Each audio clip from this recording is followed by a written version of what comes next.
Here's my prediction with PBS and NPR. They're going to be fine. Now, smaller rural areas, there may be a struggle in some of those things. But for the most part, they're going to be fine. And the reason? Trump is their great foil. People will throw money at them just because they feel bad that Trump has done something evil to them. Well, plus you're going to have a whole lot of white supremacist groups that are going to start donating more money to PBS now that Elmo's come out of the closet as a Nazi. That's right. Anti-Semite. He is the worst. Goodness me. Did you see that Grok, speaking of Nazis, did you see they got a big award yesterday for the Pentagon, a huge contract? So Mecha Hitler now is going to be the AI for the Pentagon? Nice. Good times there, kids. Good times. So it's all happening. Kids, it's all happening. I'm telling you guys that right now. Oh, my Lord. I don't know if you guys are aware of this. There's this thing called Epstein that is driving Trump crazy. You want to speak about wins. Let's be real. That's important. You want to speak about wins. But let me tell you how mainstream it's gotten. So last night, the ESPYs were on. I watched a bit of it only because of Shane Gillis, because he makes me laugh. Shane was pretty brutal at times. Did you see? At one time, Shane said, 4-time WNBA star, and he points to this girl, and everybody cheers, and he goes, that's my friend's wife. Nobody knows what the WNBA is. That's brutal. That was pretty brutal, because even WNBA stars like, who's that over there? I have no idea who that is. But there are people that play in the WNBA who don't know players are actually on that are on the other teams. Very. You get funny stories about baseball players, like Ricky Henderson. The great story about him, first of all, Ricky liked to talk about himself in the third person, if you guys know anything about that. And Jeff would know something about that. But the time that he was at first base talking to John Olerud, a baseball player, who used to wear a helmet, right? So he used to wear a helmet when he played in the field because he had, I think, a soft skull or something. And Ricky would say, hey, I used to play with a guy that used to wear a helmet on the field just like you. And he goes, Ricky, it was me. Same thing with the WNBA. Nobody knows who plays for the WNBA. Caitlin Clark, that's it. But last night, he went pretty strong, old Shane. Donald Trump wants to stage a UFC fight on the White House lawn. This is funny. The last time he staged a fight in D.C., Mike Pence almost died.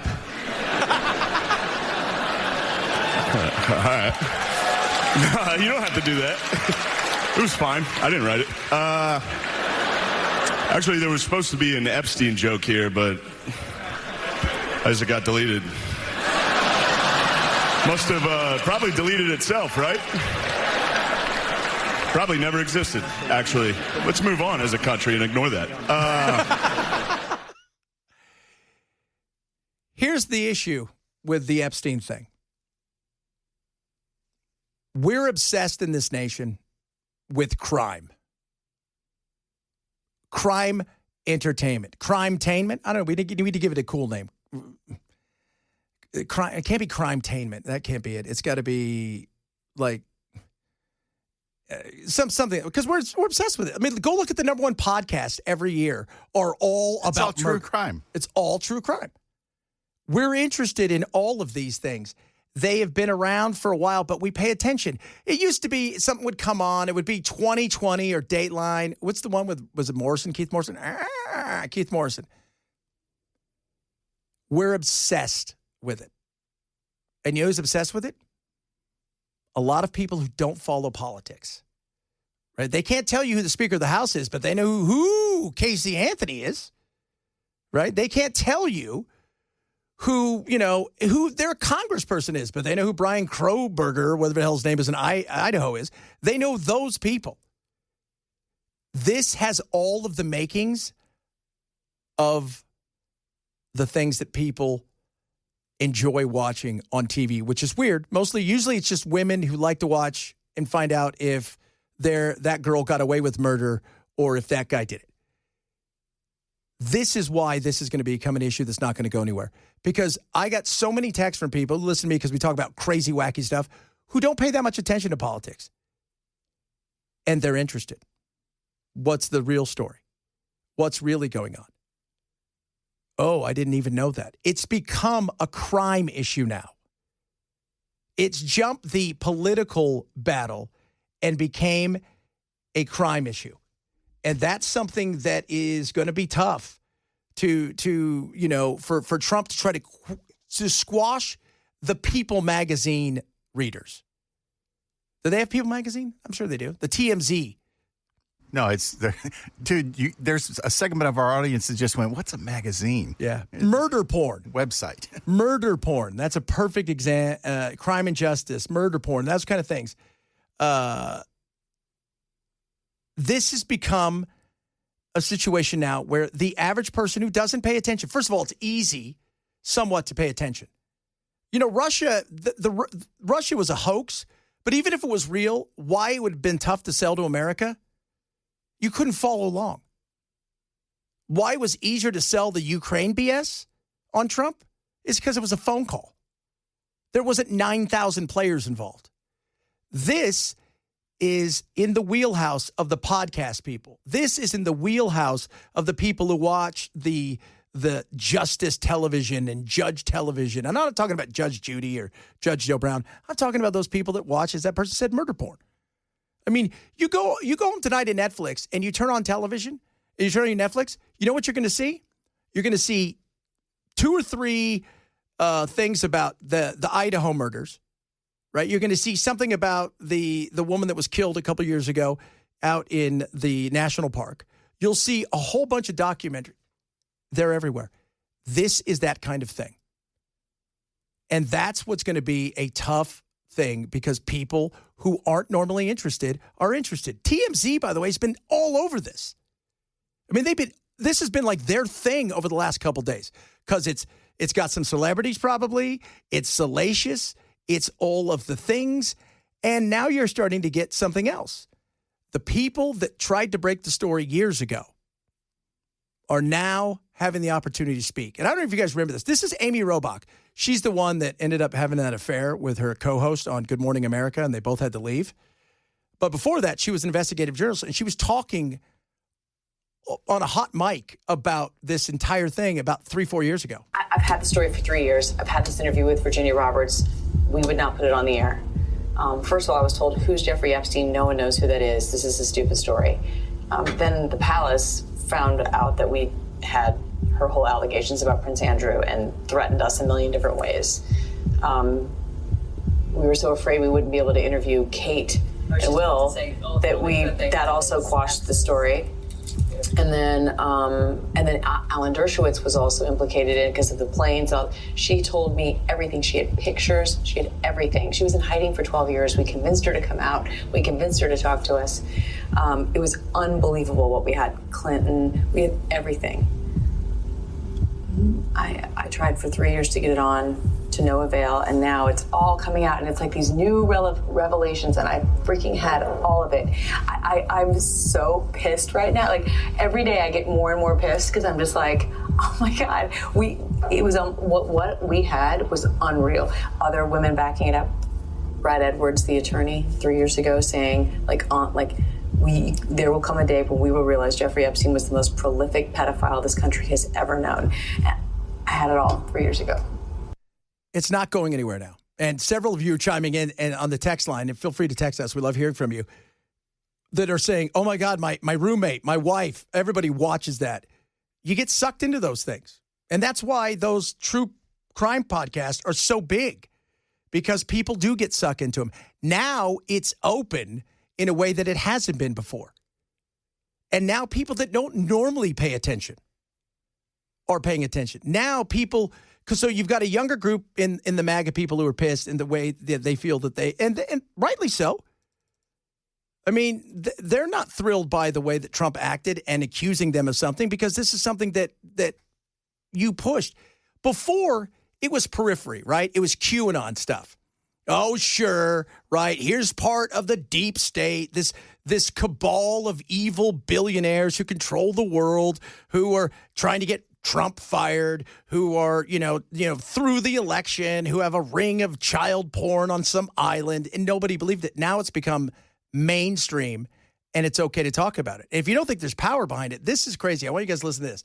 So here are several of the people that reported on the stories. So Julie K. Brown, she's the one who broke the story, and she's out and about talking about it more than ever before. Vicky Ward, by the way, she is out and about talking about it. She was at Vanity Fair. They crushed her at Vanity Fair. Big time. The editor at the time, Graydon Carter, essentially friend of Epstein, sorry, that's never going to happen. Don't even think about it. She also had a bullet placed on her front door. Amy Robach and Tina Brown, she was an editor at the Daily Beast. And next thing you know, people showed up unannounced to her office doing what? Threatening consequences if they did anything. Powerful people do powerful things. And now these people can come out and talk about it. And that's why this is going to be an issue going forward. You may not think it's an issue. It's a no big deal, Chad. I care about the economy. I care about immigration, deport everybody, all those things. This has got the average person, that person who votes once every 4 years, because it's become reality television. And Trump helped it along with his, it's all the Democrats' fault. It's all of that stuff. That didn't help him. And the way he's handled it wasn't great. But to think now that you're going to have to sit there and listen to people like on the TMZ world talk about this stuff. And these women who went and broke the story are now sitting back going, well, that was our stuff. We got crushed for it. But stuff's going to come out. There's no doubt. They're going to be forced to do something. And you get too many Republicans. That's why tomorrow we're going to have Tim Burchett on at 1. We're going to ask him, are you guys going to be able to force them to do something? And it's not the files. That's what people want. And we don't want the child porn. When I hear Tim Pool and everybody say that, that's ridiculous. No, but there are names. If they released that, they would be just as guilty as the people that produced it. Yes. Nobody expects child porn to be released. No. But I also refuse to believe that it was only child porn on his computer. Yeah, that I think we all understand that. So in the next couple days, one of my sources says there's going to be one of the big 3 papers is releasing a massive story. And Trump is the great playboy, is the way that they're going to portray this thing. Friendships with Epstein went way deeper. How many times this? How many times that? Because you can get to the salaciousness now. Doesn't mean he's guilty of anything. But you're just trying to sell papers. And this is that kind of thing that's reality television. And people are going to bite into it. And now people are going to have to answer questions over and over and over again when they'd rather talk about the wins. Nobody's coming across the border. When they'd rather talk about the fact that everybody thought that tariffs were going to destroy everything. No, it hasn't happened. I mean, we are going to hear more about this, unfortunately. And if it's true, then that's a different story. If it's true, and we should want to know the truth, based on the fact that there are a lot of victims out there. But this is now going to become entertainment. So be prepared for that. Coming up, who knows what, and then some. Got some fun stories to talk about because we're not all serious here. We can't do that. Coke! They're putting cocaine back in Coke. No, it's sugar. My bad. Yeah, 6 of 1.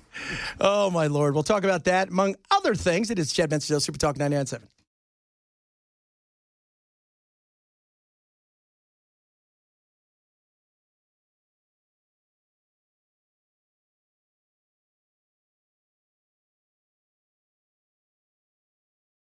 The Wellness Institute of Nashville. Go to painisbad.com. Find out what they can do for you. Does your back hurt? How about this? Your back's not going to hurt thanks to the Big Daddy Trump special. $12 for a comprehensive exam. Okay, so this is where you go in. It's just $12. They're going to give you a full exam. They're going to give you x-rays if needed. And then they're going to explain the diagnosis and treatment. That's all in the first time you go there. That is amazing. You're like, Chad, really? Yes.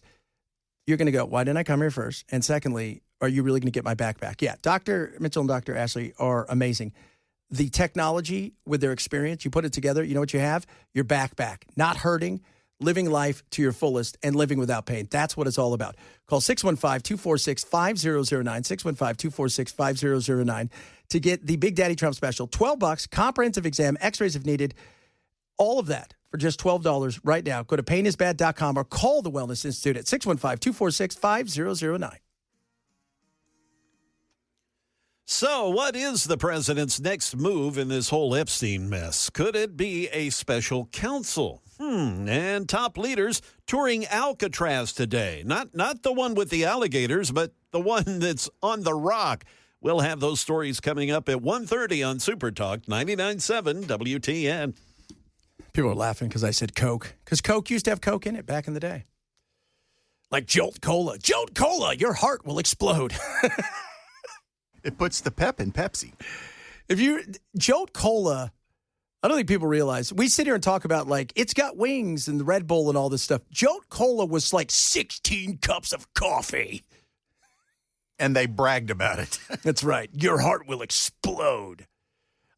Now they're saying more companies are going to start to get away from this crazy, put real sugar back in stuff. They're giving up the high fructose corn syrup, cornmeal, whatever it is that you can never pronounce. So cane sugar, I'm excited about that. If you've never had a Mexican cola, because that's what we call it, but it used to be regular cola, but it's Mexican cola. There's just something about it that just tastes sweeter and better, and you got to get it in a bottle too. It's not the same out of a can. So good, man. It is so good. So is it going to change? Are they going to change the fountain formulas at all? I don't know. That's a good question. That's a very good. I'm assuming they are. If that is going to be what Coke is going to be, then you would think that if you go into a restaurant, a fast food joint, and you get a Coke, it would be the same thing you would get when you bought a 6-pack. Yeah. Whew, God. And you can get Mexican colas here if you've never done. It's something about them that's just better. It is, and it's that it's got that real cane sugar and it tastes delicious. Jolt. A lot of you excited about Jolt Cola. That was, if you guys have Jolt Cola was this cola that we had when we were younger. And it was the 80s, right? Yeah. It's like, remember, if you drank Jolt Cola and you had Pop Rocks, you were probably going to die. And you were definitely one of the more popular kids to be around. Yeah. It was who produced it? Jolt Cola. It was a carbonated drink by the Jolt Cola Company, later known as Wet Planet Beverages, and they had stimulants in it. It was an energy drink before an energy drink. It was crazy. Jolt Cola revamped his product, and what it did, it changed its logo, gave it a Jolt battery bottles resembling the shape of a AA battery. Oh, they brought it back. Yeah, they did. Well, once the energy drink craze happened, they tried to do some stuff with it. But it was... And it's going to feature a higher caffeine content than the original soda. Which was absolutely insane. It was twice all the sugar and twice the caffeine. Like, that was they're saying. Oh, goodness me. Jolt Cola. It's just so crazy. I remember drinking them with the first kids. It was all the kids are like, we want a Jolt. And you go out and you get one. And it was almost like a supercharged Mountain Dew, wasn't it? Yeah. Yeah. It was like if the closest that you're going to get to as a child doing cocaine, hopefully, was that. Jolt Cola. That's it. It's like, oh, he's got Jolt Cola. It's that poor guy. Steve says, I drank that crap and it was awesome. That's right. It's like your mom finds a can in your bedroom with a straw in it, and she's like, why are there boogers on your straw? Oh, just crazy. Twice the sugar and all the caffeine. Yeah, it was. Those were the days, kids, when you could do stuff like that. Nowadays, don't let your kids do anything anymore, for God's sakes. What aren't you talking about there? A lot of you chimed in about the economy. We talked about the economy. We've been talking about it because it's a huge deal. And you're also chiming in about the Epstein thing. And both are important in different ways. Trump now, the narrative's gone. He doesn't get to control the narrative on this anymore. He doesn't. He should have been quiet. You also, Pam Bondi was a hot mess. Why they said maybe they're going to leave her at Alcatraz today. I have no idea. But you don't get to control the narrative anymore. And that's a sad thing for a guy who lives for the media. And he lives for the media, by the way. If you think Trump really hates the fake news, he loves the fake news. He loves the fake news. Ask any reporter. outside of Jim Acosta, they all have his phone numbers. And he will pick up at all hours of the night and talk to him. That's crazy. You know, I was watching Tara Palmieri, who's been one of the other big ones on the Epstein thing. She said, I called him the other day, not expecting to get him. He picked up the phone and talked to me about a whole bunch of stuff. She goes, I've never, ever in my life have ever met a president that gives you this much access. And he does it because as much as the media drives him crazy, he loves them because they keep him relevant in a lot of ways. Because Trump, I've always said this, and I'll continue to say this, quiet hurts him. He don't like it. He doesn't like it. Coming up, talk a little immigration, a little bit about what's going on there. Plus, I don't know if you guys heard, but the mayor here in Nashville, he wants to do something with the homeless where maybe if you're a homeowner, you pay to move them. What? Talk about that straight ahead. Chad Benson Show. Super Talk 99.7.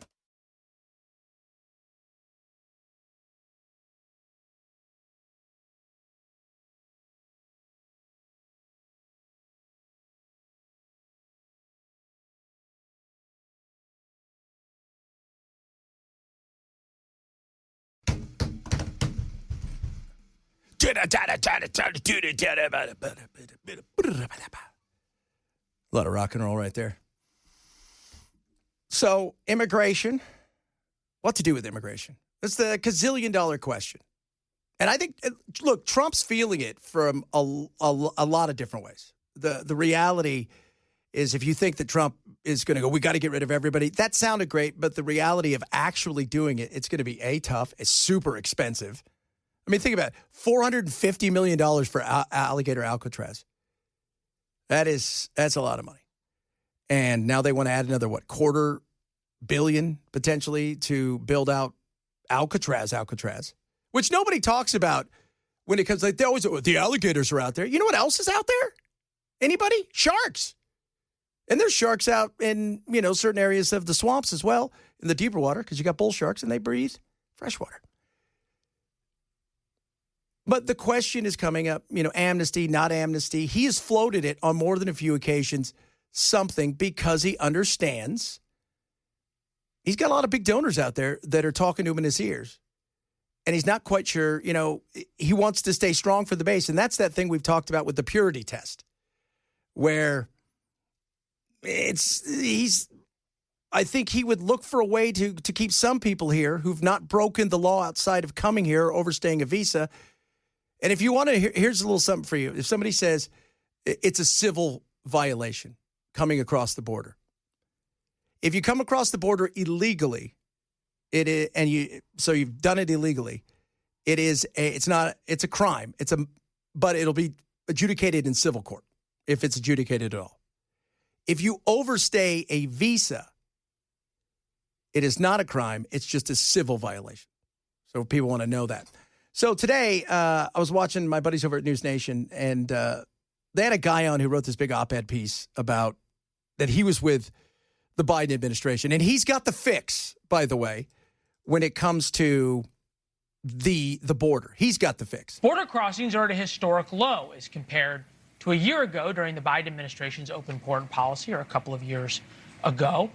You might have missed this New York Times op-ed from former Biden Acting Assistant Homeland Security Secretary Blas Nunez Neto. I was one of Biden's borders advisors. Here is how to fix our immigration system.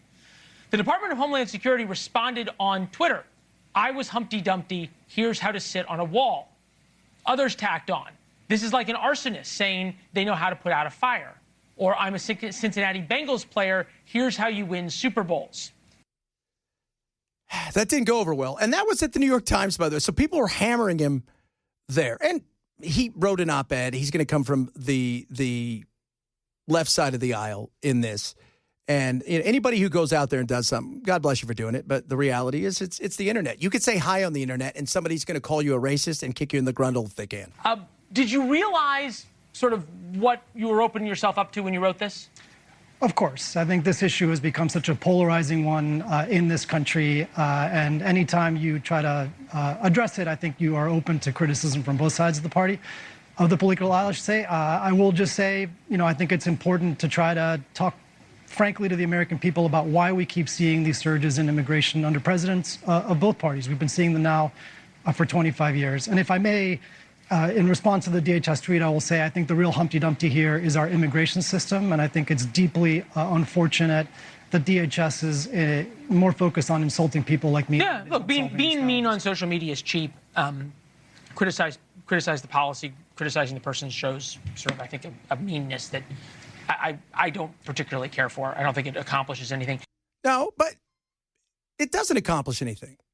But most people aren't going for accomplishing anything. Because if you want to accomplish something, you've got to be willing to sit down and listen to the conversation. And if you're not willing to sit down and listen to a conversation of somebody else in a debate, and all you want to do is insult them, that you're not interested in anything other than winning brownie points with a tribe, and the solution means very little to you. We should have real conversations, because we don't. We see it every day. Bell and I see it every day, right? You know, people, even yesterday I did the hot dog thing out there. I got a couple,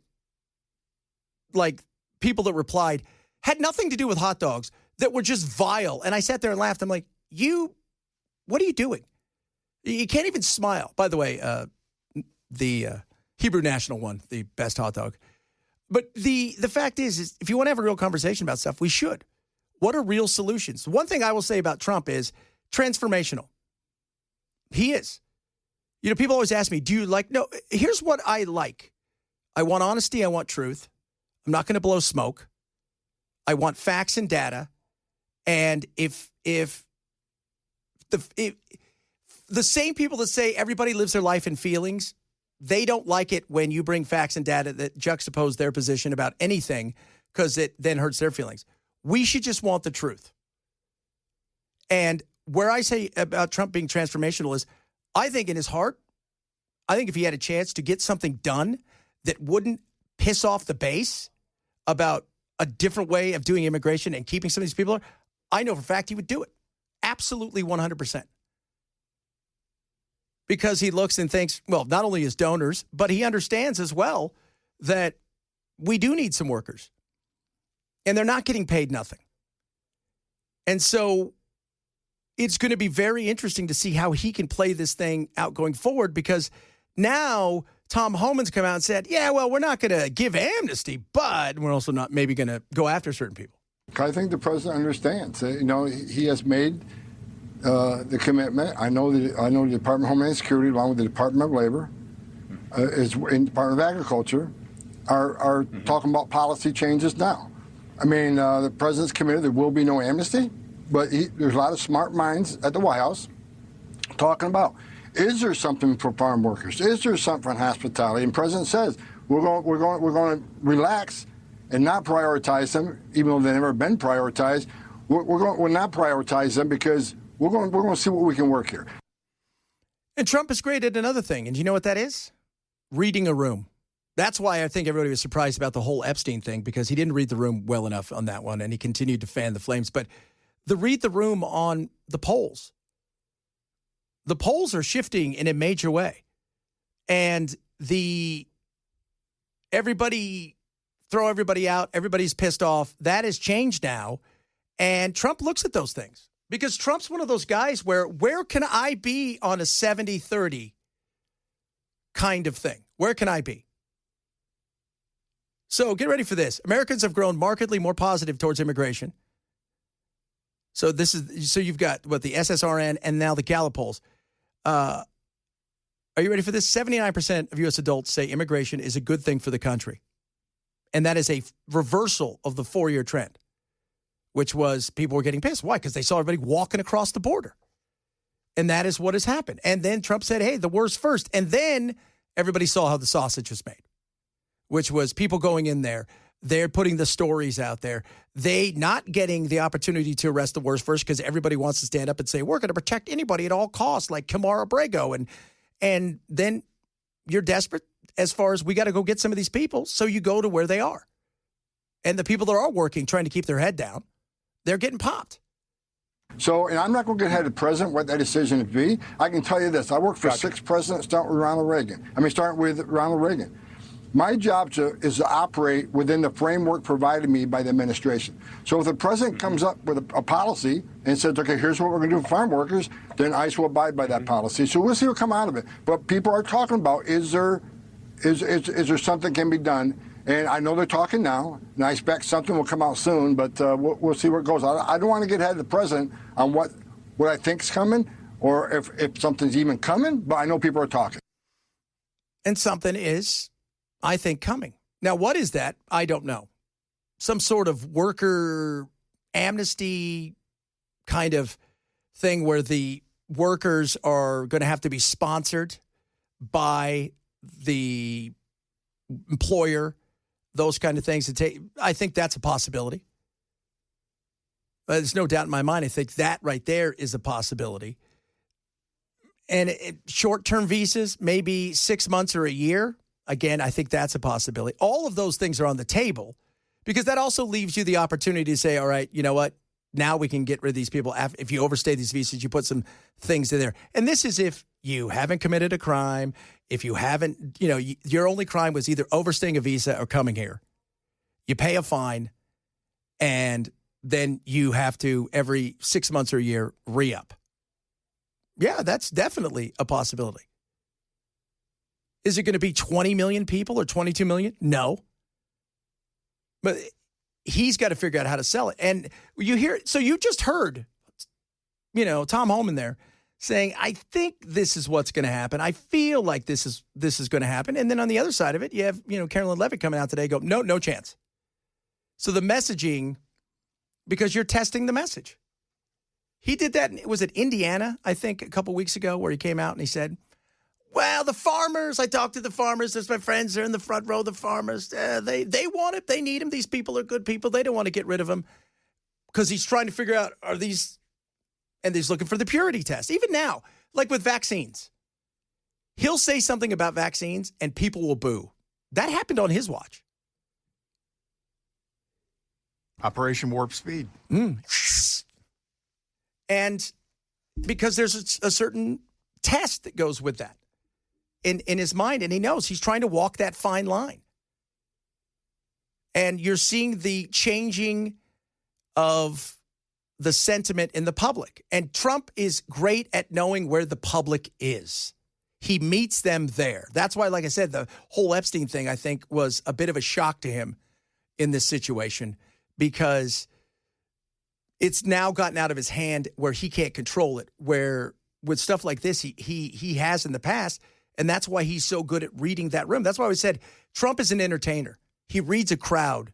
For a politician, very few people read a crowd, entertainment-wise or politician-wise, ever like Trump has. I mean, he can go out there. He can sense what the crowd is. Like, if you've ever seen great comics who do crowd work, not guys who just go out and but really do crowd work, they know where they can go. And not every audience is the same. Like Daniel Tosh is great at knowing, okay, this audience, I can go here, and this audience, I probably can't go here. And he's looking at the numbers because he's getting feedback and understanding that. We'll see. It'll be very interesting. Tweet at us. Let us know. A work visa. Yeah, a work visa. I'm telling you guys, a work visa, they're going to have to come up with something. Reagan did try amnesty. Here's the problem. Reagan got screwed. America got screwed with the amnesty thing. But much like with the follow-through. So Reagan, if you guys, Tip O'Neill and Reagan come up with this thing, amnesty, it's a one-time thing. We're not doing this. We're going to fix the border. Nobody fixed the border. That was Republicans and Democrats' fault. Just like when Reagan said, all these mental hospitals, we're closing them. We're going to have them done locally rather than big state facilities. And so everybody got out. And you know what they didn't do? The same thing with amnesty, same thing with that. They never followed through. If you don't follow through, it doesn't mean anything. Coming up, Air India. We're finding out more. And maybe not the co-pilot, by the way. Could there have been mental issues? We'll talk a little bit about that. We've got some other stuff to get to as well. Feel free to text at us. We're talking about the economy today. You feeling good about the economy? Do you feel like it's working for you and going forward, you've got nothing to worry about? Let us know. It is Chad Benson Show, Super Talk 99.7.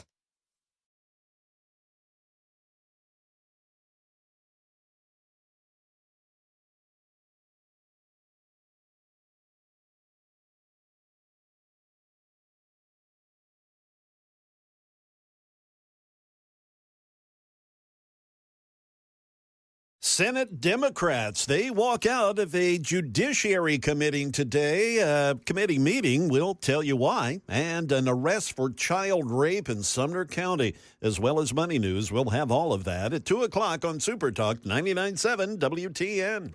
These are potentially explosive claims about that Air India crash. The Wall Street Journal reports multiple U.S. officials say the captain deliberately turned off the fuel switches seconds before the plane came down. In the black box recording of their conversation, the first officer is heard asking the captain why he turned both switches to the cutoff position. The captain then replies, denying that he turned them off. So we touched on it the other day. The Air India crash that was so horrific. They never really got off the ground, and the fuel lines were cut to the engines. And these are not the kind of things that it's just a bump. And it is a hard thing to do. And now they're looking at the mental stability of the captain. And a lot of people at first thought, well, is it his electrical thing? And Boeing's probably going, oh, my, thank God. I mean, it's horrible. But this guy had struggled for quite a while, and he had 15,000 hours. So it wasn't like the co-pilot only had a few. I think it was 4,000 at the most. And he's wondering, what the hell? What'd you just do? If this would have happened at 20,000 feet, you could get it back on. But it happened so low, there was no way. The Wall Street Journal says the first officer panicked while the captain remained calm.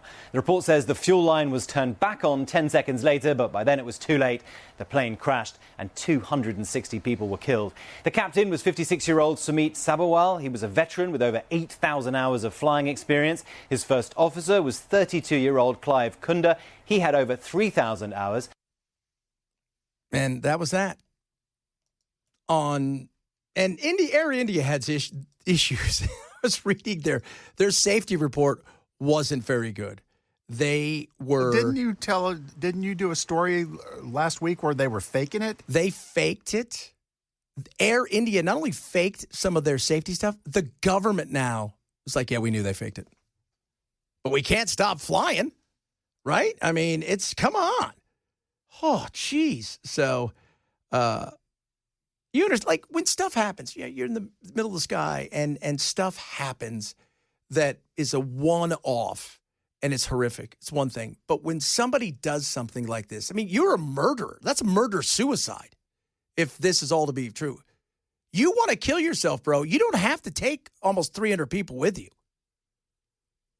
I mean, think about this for a second. If today somebody killed 300 people almost in America and then turned the gun on himself, it would be a story of stories. By the sounds of it, this guy did this on purpose. He killed almost 300 people. It's just in order to take his own life. Yeah, because he was struggling. That's what everybody said. He was struggling because family issues, money, who knows? Doesn't matter. That you struggling is not a reason for you to kill everybody. Speaking of money. The winning eBay bid for this fire sale shows an anonymous buyer paid $245,000 to take over the Fire Festival brand name, registered trademarks, IP, and social media accounts, along with marketing assets and other rights. The former owner, Billy McFarland, has been mired in failed festivals, billed as luxury events that fizzled or didn't deliver. In a recent interview, McFarland says he still owes $26 million to the initial Fire Festival investors. So, Fire Festival, somebody spent almost $300K to buy it. You bought a cool name. It's infamous, but you own it now. And there are some things in there. If you do it right, that guy still owes that money. He still owes that $26 million. Do you remember him trying to, what was it this year? He tried to do a concert in Mexico, and then that didn't go well. And the places he said we're doing the concert at, they never even heard of him. Then he tried to do a one-off weekend at a hotel, and then that was it. And now somebody owes the Fire Festival. There you go, kids. There you go. I thought it would go for more. I did. Coming up, hour number 3 of the program. A lot of stuff still to get to when it comes to the economy. Talk a little bit about that. Some more on immigration as well. And, of course, Epstein. And we lost a legend that wasn't a legend, then it became a viral sensation. Talk about that as well. If you're missing the show, grab the podcast. This is the Chad Benson Show at Super Talk 99.7.